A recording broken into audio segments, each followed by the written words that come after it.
the following panels, thesis advisors, and fellow classmates, good day everyone. My name is Teddy J. Sambat. Presenting with me today we have Angela Mariveles and Mark Leonard Pisares. And also here for my team, we have Max Aaron Formanes and Brad Florent Castro.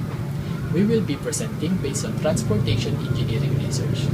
And our study topic is analyzing the impact of pandemic to the public transportation from Balanga City to Mariveles, Bataan due to COVID-19 restrictions. These are the topic outlines.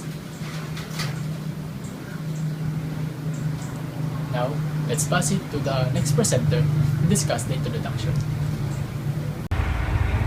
Introduction. Due to the problems brought about by the pandemic because of the sudden outbreak of coronavirus 2019 or COVID-19, there are factors that we need to consider, especially the effects of the current situation to someone's everyday living.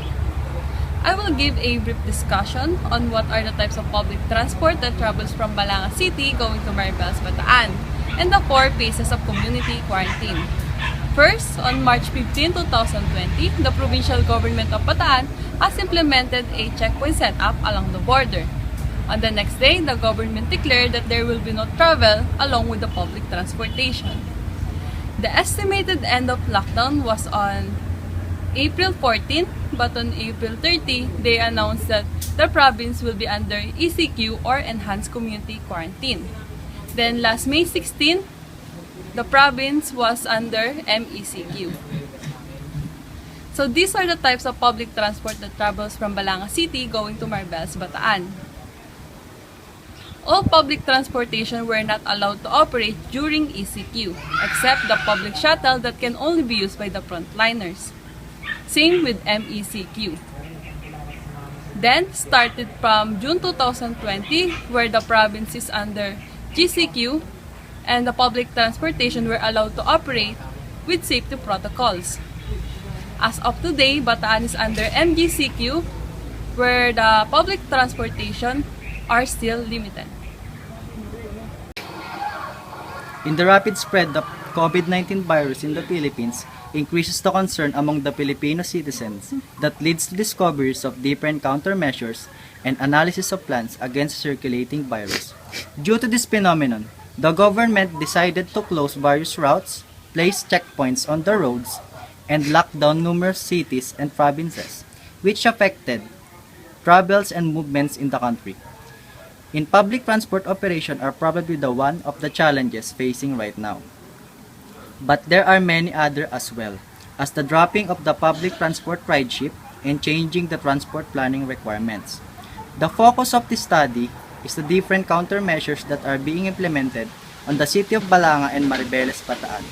The objectives of this study is to analyze the impact of the given countermeasures to the citizens of Balanga City and Mariveles, mainly on the movements of travels and other changes that they encountered before and during the implementation of the said restrictions, and to have a better apprehensions of the commuters' experiences regarding the limiting to the public transport due to the new regulation implemented by the government and the effect of COVID-19 to the public transportation caused by the travel restrictions. According to the census of 2015, with a population of 127,536 and 96,061 in Mariveles and Balanga City respectively, the province of Bataan, including these municipalities, are striving for the government's implementation of limited transportation, especially to those individuals who don't own a personal vehicle going to their destinations. Technically, to identify the total of respondents in perceptions in commuting and to know the impact of limited transportation in Bataan, using the Solvins formula, it is computed as N is equals to the capital N over quantity 1 plus NE squared, where N is equals to the number of respondents, capital N is equals to the total population of Balanga City and Mariveles, where E is equals to the margin of error.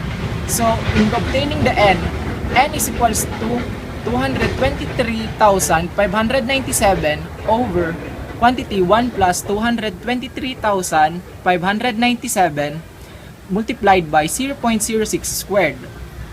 So, the answer is N is equals to 277.433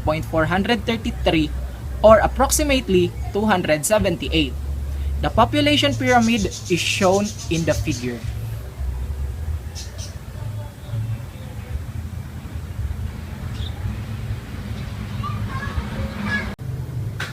The satisfaction rate from Balanga City to Mariveles, Bataan was obtained.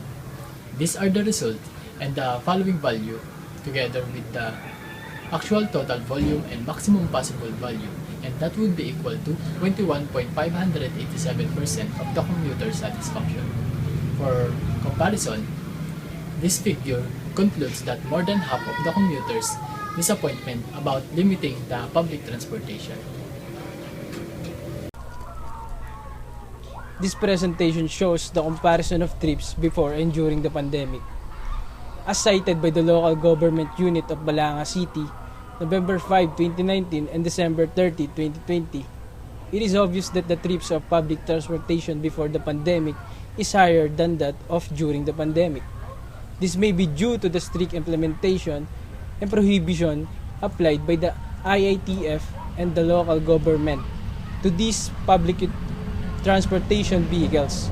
Furthermore, a total lockdown and or a quarantine really affects and decreases the trips of public transportation, especially the private buses and minibus jeepneys in the province of Bataan. This is in relation to the effort to the LGUs to stop the spread of the virus. Moreover, this also shows the abrupt decrease of trips by 50% and a decrease of trips of private buses by 26.19%. This presentation shows the estimated trips of public transportation in 1 month. Just like with the previous slide, a rapid decrease of trips happened during the pandemic. As shown, private bus trips before the pandemic is 1,302, while during the pandemic is 961. A difference of 341 or 26.19%. When it comes to minibus jeepneys, from 2,728 before the pandemic down to 1,364 during the pandemic, with a difference of 1,364 or 50%.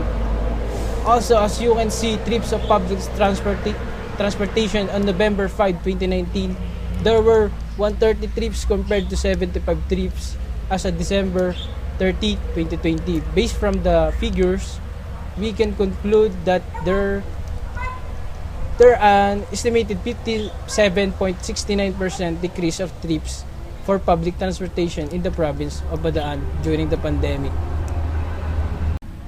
So let's proceed to the headcount comparison of passengers. Before pandemic, private buses and minibus jeepneys has a capacity of 50 and 54 passengers respectively.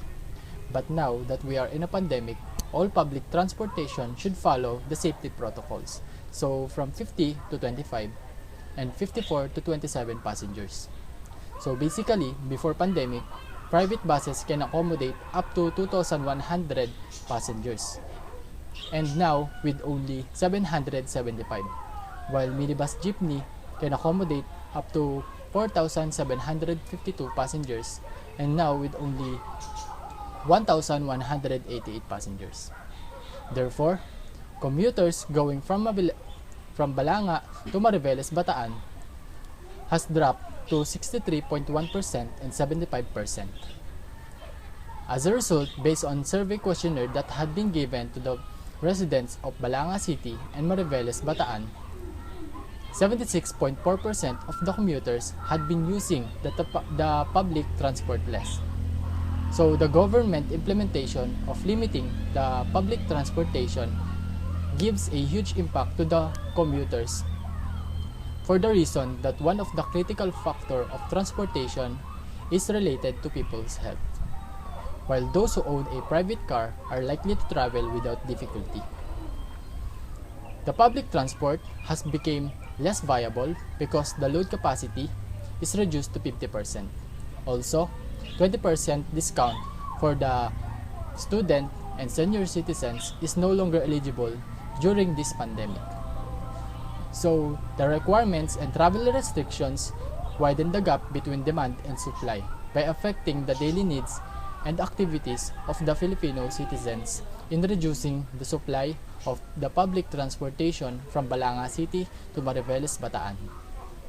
Besides the commuters, public transport system is also affected due to the change of planning the requirements for the new normal, such as reduction in service capacity, safety protocols, and adjust the planning to measure the public transport system. Again, this is Five of a Kind. Thank you for listening.